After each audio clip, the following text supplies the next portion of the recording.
Thank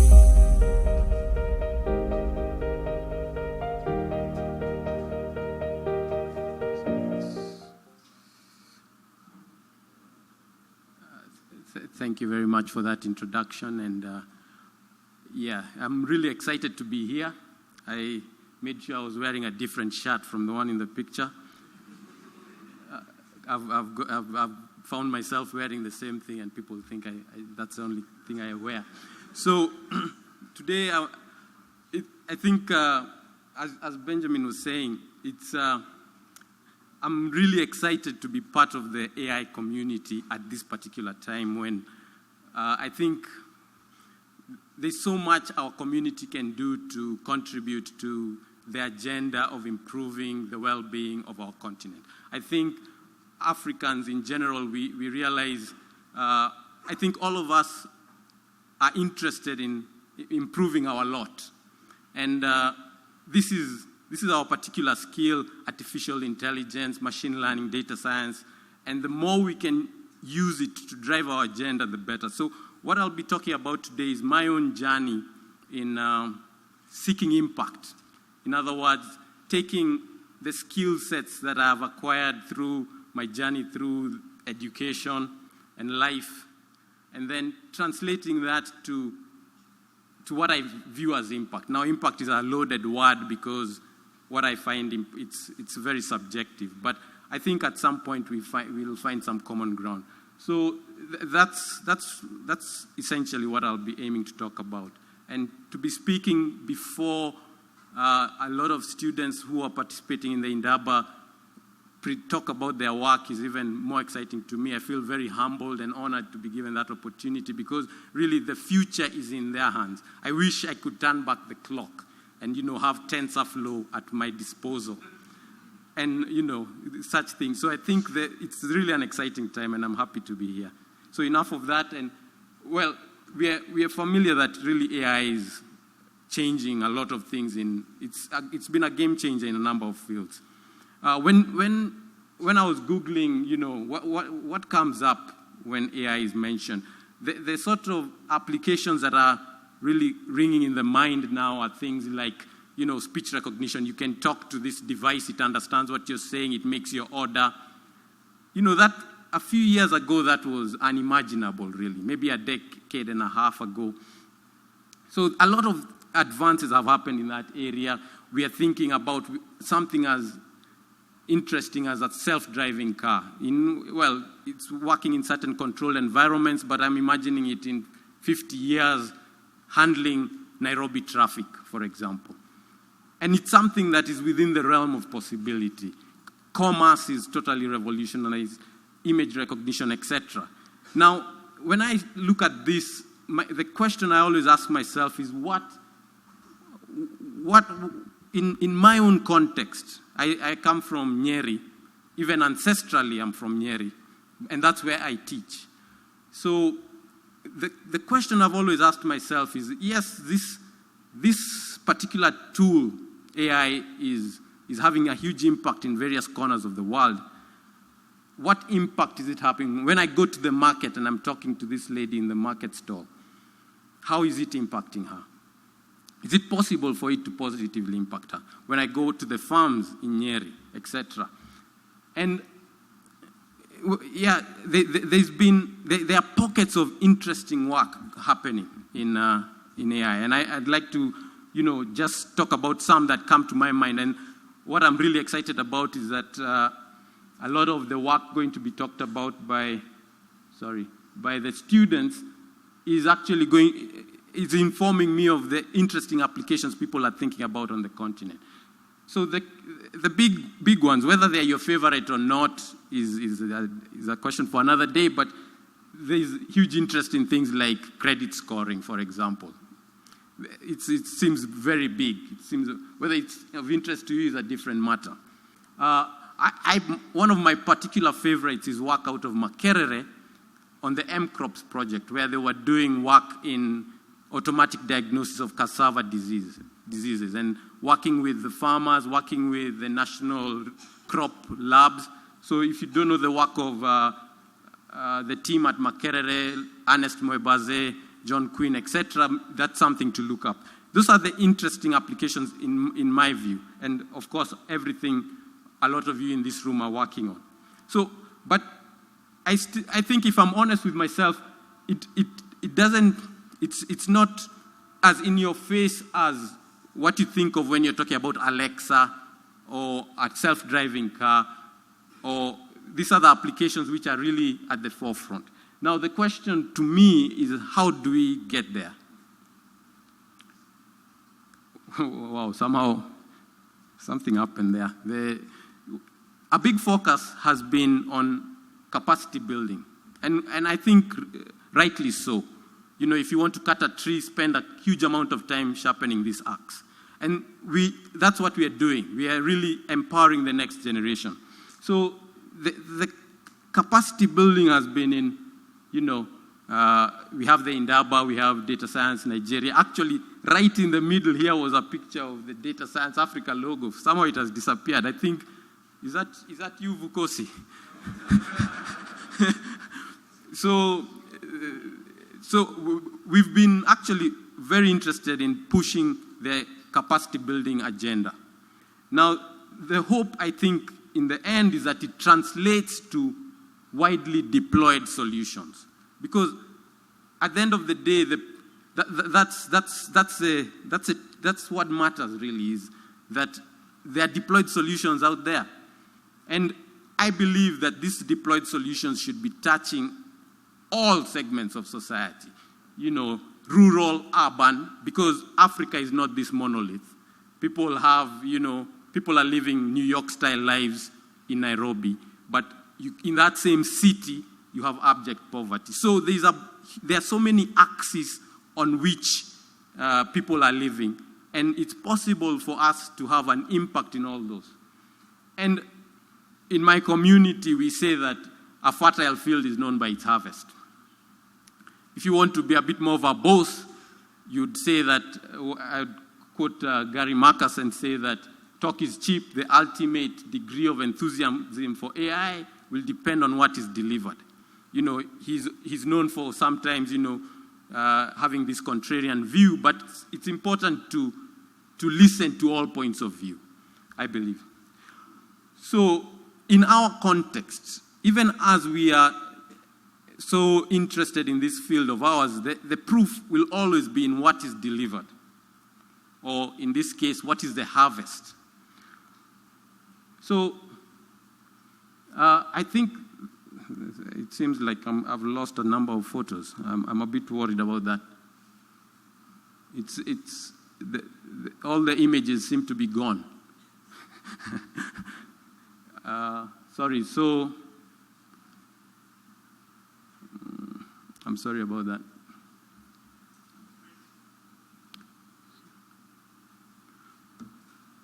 Apologies. So I was going to say in the next slide that in Africa we have a number of pain points. So anybody living on the continent will know we have issues to do with feeding ourselves. I mean, Kenya right now is predicted to have one of the worst droughts in 38 years. You have in DRC people talking about Ebola. We have certain, you know, pain points. Education is also a problem. We in the university sector are actually asking ourselves, are we educating people adequately?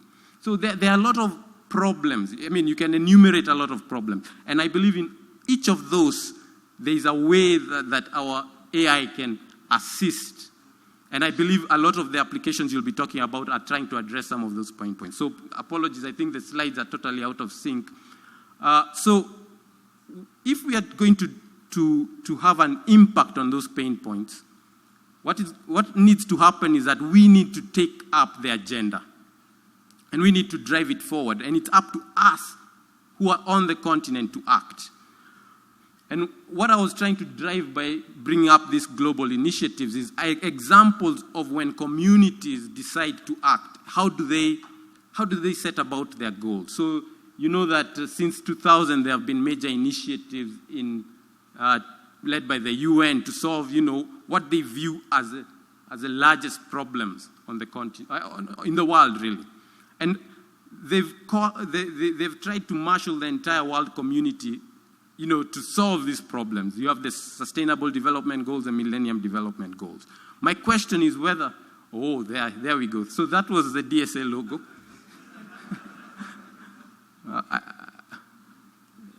Okay, thank you very much. So I was trying to remember my slides. Okay, so yes, thank you very much. I had panicked there for a minute. So anyway, so the point is perhaps we can draw some inspiration from these initiatives and ask ourselves as the African AI community, how can we marshal our strengths? And a big question is, do we actually need this approach? Do we need to sit around a table and decide that this is the African AI agenda, that this is what we should be working on? Is there the need to define areas of focus, or should we? I think there are very many axes we can say. You can say, I'm focused on applications, focused on theory, or, I believe there are several other axes we can define our AI agenda: capacity building, innovations. And I think the tent is large enough. And personally, I lean towards a more egalitarian approach, where I would be happy to see, people working in fashion or culture, not stereotypical, what people think are the stereotypical African problems, that you should be dealing with disease, hunger, etc. There's a broad spectrum. So I propose we adopt that egalitarian approach of saying the AI agenda is really defined by whatever interests our community. And I like to point out that several people, there's a lot of egalitarianism embedded in African cultures. And that egalitarianism means, for example, that some people assume like all African cultures had chiefs, for example. That's not true. Some communities have a very flat structure. And we can see whether we can learn from some of these and other African traditions and inform our journey going forward. So another thing I wanted to talk about before I talk about my actual work is that we who are a bit maybe senior, older in the community, we've been at it for a while, we have a huge responsibility in showing the next generation, and that's why this particular forum is really exciting, and showing examples of good work. And I think if I were to give any advice to students, I would say, identify role models, people who do things that excite you, because, and feel at liberty to choose them as you will, because they'll help show you the way. And in my community, we say that when an elder sits on a stool, he sees or she sees much farther than a little boy on the top of a tree. So I like to think of that. I personally would like to share the people I looked up to, especially when I was transitioning back to Kenya, because I had spent a number of years in the US and UK. And when I was there, I was learning a lot, but I was always feeling a bit detached from solving problems that my people cared about. And when I was looking at the landscape of the work that was coming out of the continent, I received a lot of inspiration from a number of people. And one of them was Dr. Andrew Mude. He is an economist at ILRI. And he was working in Marsabit, which is also his ancestral home. Marsabit is in the north of Kenya, which, if you know something about Kenya, the north of Kenya is quite arid. And what he noticed was that the people in the north of Kenya used to suffer greatly from their livestock being wiped out. And so as an economist, his solution was to come up with an index-based livestock insurance scheme, which to me, when I first encountered this work, I said, really, I have to come home and try my level best to try and follow in this man's footsteps. Because what essentially he was doing is using satellite images of Marsabit to predict livestock mortality.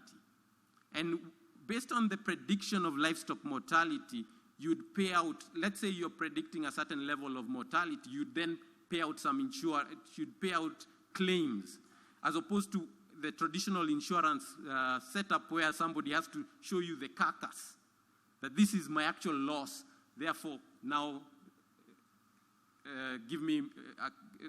let me have my claim. But instead now, just based on the prediction from the satellite image, if there's a prediction of certain like 35% mortality, you pay out a certain amount based on that. When I heard about his work, I was blown away. So I've looked up to this quite a bit. Another person I really admire is Maurice Agaba, because he is now a sort of different approach here. He's in the basic sciences, and he's interested in fundamental questions. So he looks at the genetics of wild animals and looks at how those genetics can inform livestock breeding. Because there are animals on the African continent, for example, that can survive long times without water. And as the climate is changing, if you can try and use breeding technology to improve the domesticated stocks from genetics from wild animals, I mean, that's food security. But you see, that's a long-term horizon project, as opposed to Moody, on the other hand, is solving a problem immediately. So I like that idea that, yes, even we can also take that approach. There's the approach of, yes, solving an application right now, but also the long-term horizon. So these have been my mentors, and I really take this opportunity to thank them for showing that leadership to me. So drawing on the inspiration of this and other works, I have made my own attempt to have some impact. And my particular people in the audience who've seen me talk before know I like talking about my bioacoustics project. I'll tell you about what that is. So the motivation for this project is really how can we take care of our planet better? I think you've been following the news. You've been seeing the fires in the Amazon. It's now captured global attention. Apparently, it happens yearly, but now it's in the spotlight. This is a picture from tropical cyclone Idai, which was in March, which was, now when you start hearing about tropical cyclones on the African continent, the idea of climate change and really, I think, should now really come home. So even us, as we sit in Nairobi, we cannot feel immune from some of these problems. So the environment around us has been suffering because of our human activities. So I think, inspired by being in Nyeri, which is it's not as congested as Nairobi. I had this toolkit, machine learning, signal processing in my previous life, and I was interested in exploring how I could use this to inform our understanding of our natural environment. So what happens is, to be able to act to conserve our environment, you really need to monitor it. You need to know what's happening in a particular ecosystem. What's happening, I mean, is it healthy? You need to have metrics of health. And if then there are problems, you need to know where to act because our budgets are limited. So traditional approaches to checking the health of our ecosystem, they are laborious and they require a lot of expertise. You have people who are experts in all sorts of animals. Since I've been working with these biologists, I find that there's a particular person who knows a lot about snakes, who knows a lot about butterflies. Somebody else knows a lot about birds. And all of these, when they want to take the health of this ecosystem, what they'll do is survey these animals, these species, and say, well, the population trends for particular species are going up or down, and these indicate the health of our ecosystem.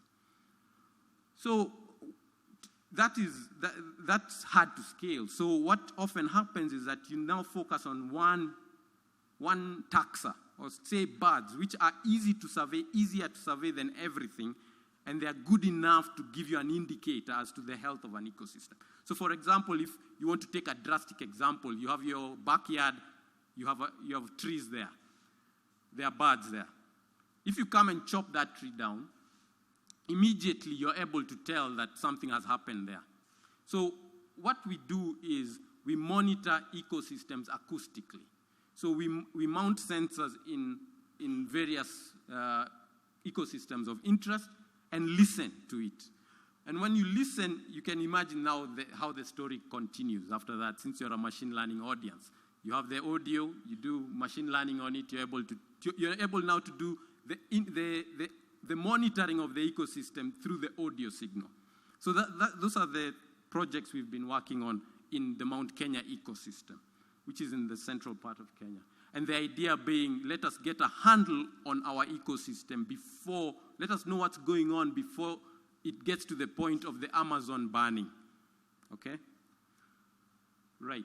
So I wanted to sort of give you the journey, because I didn't think when I started this project I would be talking about it 5 years later. You know, I thought I would do it for a year, be done with it, have results. So I think it's important for us to recognize also that doing work takes time. And it may not work out like you thought it would be, because I thought I would be done with it. So when I came back home, at some point I discovered this, there's a conference known as the Machine Learning in Signal Processing. And in 2013, they had a bird classification challenge. So they had all acoustic data, and it was labeled that this acoustic data, this particular sound signal is the vocalization of a particular species. And so it was a challenge, you know, you get into it and you're not really involved. So the data was from Oregon State University. They were using some what are known as song meters to capture the audio in their forest and then do machine learning on the audio. Okay, but this problem piqued my interest. And I had a chat with, our university has a conservancy. So it's a very special university. It has a conservancy. And I talked to the conservancy coordinator and I asked him, what do you think about this idea? Can we collect some audio, and do you think it can help us monitor this ecosystem? So I didn't have access to this expensive song meter. One costs around $800. But I had access. I was at that point introducing students to signal processing using the Raspberry Pi. So I would have them record their voice saying moja mbili, which is 1 and 2 in Kiswahili, and look at the spectrograms of the audio and say, you know, just basic experiments in digital signal processing. So I took one of those setups and just left it there in the forest and collected some audio. And from that, I was beginning to localize the problem from how it was on this Kaggle-style challenge, which was quite divorced from my experience, and bringing it home. So that was the beginning. Collected some data here. Then it ended up being a bit more structured, collected quite a bit of audio, 2,700 recordings, started talking to people, experts at the National Museums of Kenya, where they have ornithologists who can just listen to the audio and tell you this is this species. So we annotated a bunch of it and published and put the data, made it available. Now, the next thing was, there were definitely problems that we faced. First off, you could leave a Raspberry Pi, but it would die within 24 hours. And we'd done it in a way that when we took our data to the ornithologists at National Museums of Kenya, they were not happy with our study design. So but I believe it's important to start and then correct the problems as you go. Don't wait to have the path completely charted before you begin. So we then I think through us having something, you know, in Kiswahili we say, mkono mtupu haulambwi. What that means is if you have nothing on your hand, you won't lick it. And therefore, nobody will come to help you if you have nothing initially. So through that work, I got in touch with Professor Alex Rogers at Oxford, who was developing this device called the Audiomoth, which now is powered by batteries and can last up to 2 weeks. So armed with this device, and now with the domain expertise from the people at NMK, we were able to now begin thinking about scaling our study to now begin monitoring the Mount Kenya National Park.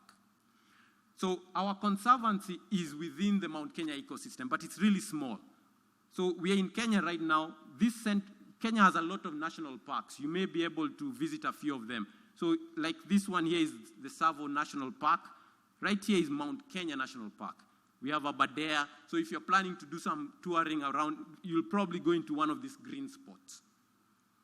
So what we were interested in is scaling our ecosystem monitoring of this central location. And this is now a blown up image. So right here is the Dedan Kimathi University Conservancy. What we were interested in monitoring is scaling from this little dot here to this entire green patch. The peak of Mount Kenya is here. What we did initially was try and locate our study in these purple dots. And what we were doing there is surveying. I should probably explain how we were doing our data collection. So what we are trying to do is make ecosystem monitoring more easier to scale. And by doing that, what we want is to be able to monitor the ecosystem acoustically. And we need to compare it to how people do it now. So the way ornithologists monitor birds now is you go into the forest and you stay at a spot. You do what is known as a point count. You stay at a spot and wait for 10 minutes and you observe. You count, you listen and you see the species and you count them. And then the idea is if you have a longitudinal study, you're able to see the population trends and pick out dips and increase. So you need to stay at this point, you need to take time, and you need the expertise to be able to just listen and know.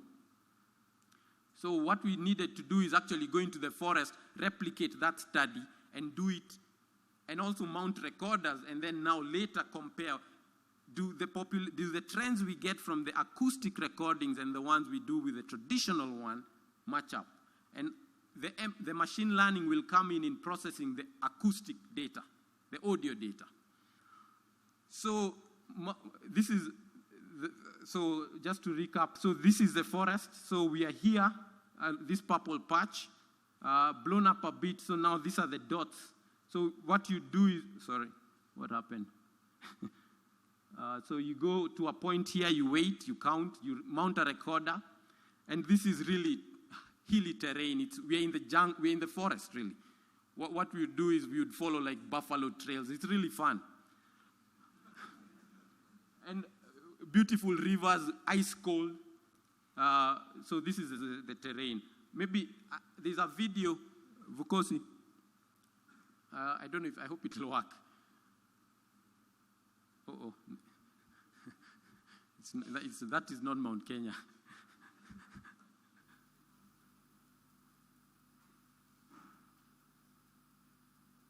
Uh-oh, I guess not. Okay. Yeah, it's just a video of us actually doing the data collection and traversing this terrain, which to me, it's, okay, I guess this won't work then. If I need permission. Anyway, I think the slides will be available after, okay? So anyway, so this is what we were doing. So this is Mushiri, who is one of my colleagues, conducting a point count and me mounting an acoustic recorder. And then, so this is the sort of how long the study took. What we would do is we would go into the forest, mount the recorders, eventually have to go back to retrieve them. There are still issues that we can resolve. So it has taken time before we can actually start to dig into the data and work on it. And then now it comes to actually now extracting intelligence from this data. So the point counts, so we've gone there, we've waited, we've done that 60 times. That's not barely enough. What we've done, we've also collected over 2,000 recordings. Our colleagues at NMK, the museums, have annotated over 1,000.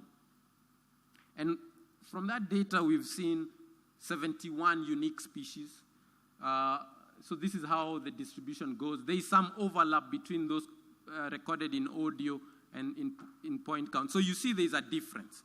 So that means already that if we are going to now move from using the traditional approaches to new ones, you really have to know you need to know what you're doing. So this is important in validating whether it's a valid approach in the first place. Okay, so one thing we also do is, for example, just see if we have the same length of recording, to the same length of point count. I go to a certain location, I see certain species, and I know their frequency of occurrence. Say I go to a place and I always see a particular bird, it will have a frequency of occurrence of 1. Now, it would be interesting to see if the frequency of occurrence is the same in audio recordings and in doing the point count. So a few species, and when you do some statistical analysis, it really shows that there's not a statistical difference between the observations on point counts and the acoustic data. So we are, and this is somebody listening to the audio. We have not yet put this through a machine learning pipeline.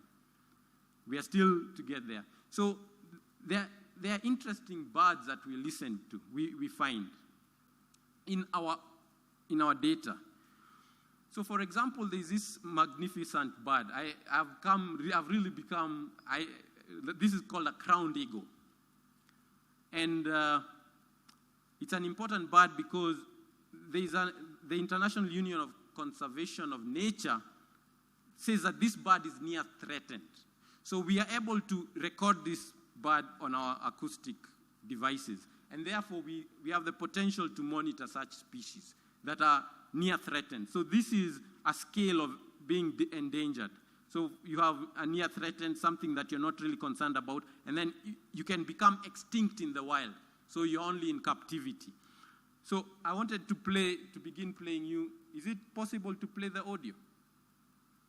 Or I think maybe I'll just do it from here. Let me do it from here.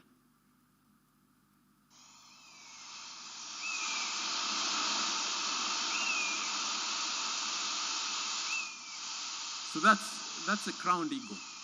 I don't know if you hear that sort of whistle.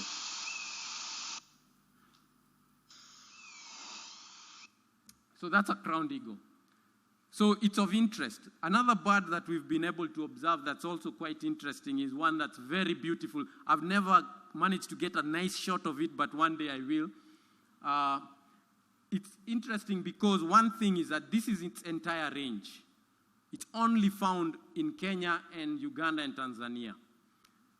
So this is the range of the species. When scientists do, you can project how the range will change. And we project that the range will contract. And if you're able then to, and also anecdotal evidence is telling us, people used to hear this bird, even in places like Nairobi, and now they don't hear it anymore. So you're able to, if you're able to monitor this, you can actually get evidence for global warming. And, convince any doubters if there are still any among us. So this is a particular bird I really like.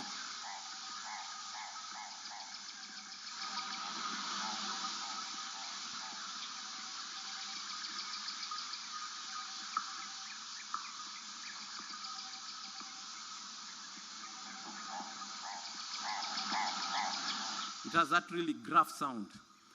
And I don't know if you heard in the background people banging. There was a quarry right to the north of the conservancy in Kimathi. There's a quarry. So you can even monitor human activity through the acoustic recordings. And one thing is that this is a very easy.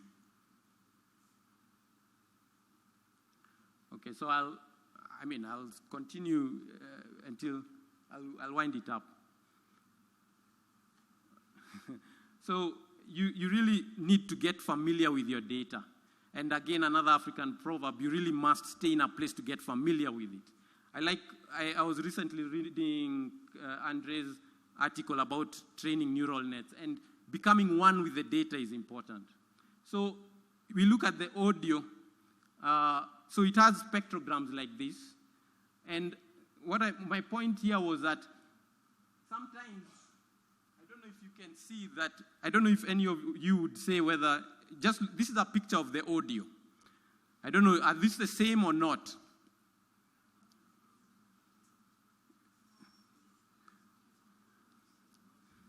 Are they the same? Okay, so yeah, you're better than me. When I was actually investigating this data, I had a panic because I said, our expert has identified this as different, yet they look the same to me. So I immediately thought maybe there was a systematic error in all the labeling, but there isn't. So the next steps here are really to do machine learning, and annotation is really expensive. And we've seen it's time consuming. So what we've been using is data from citizen scientists. People have uploaded data. They come to a national park, they upload it, and they label it. And we've been using that to train our algorithms. I'll just briefly say that one thing we do is we use data that is abundant from South America, train some models, and use transfer learning to be able to identify Kenyan species. So we are still working on this, but things like the Hatlab's turaku are identified at a reasonable level of accuracy, and other species as well. So what is the future? I think we are still working more. I'm 5 years into this project, and I see another 5 years in it. And exploring deep learning, deep architectures, exploring machine learning at the edge is very interesting. So I think personally my lessons of Keys to Impact are find your motivating problem, your important problem. I talk about birds, and some people may wonder, what's this guy talking about? Have your thing that you are willing to talk about regardless of what anybody else is. And then you really need to focus on data acquisition and get a real deep familiarity with the data. Collaboration with domain experts has been really important to me, and patience. I wanted to talk about some other projects in IoT, monitoring IoT, because it's important also not to put all your eggs in one basket. So we've been doing some work in IoT, and this I won't talk about, and also water system monitoring. So yeah, and I think as we continue, let's give back and ensure that we are engaging in the community. I just want to plug Data Science Africa Accra in October. And I think really the most urgent task for us is giving opportunities to the next generation, like Bara. I want to also plug this maker session. It was mentioned earlier. So those are my students, Collins and Yuri, working to prepare this session. So hopefully we'll see you there. So asanteni. I just leave that up there.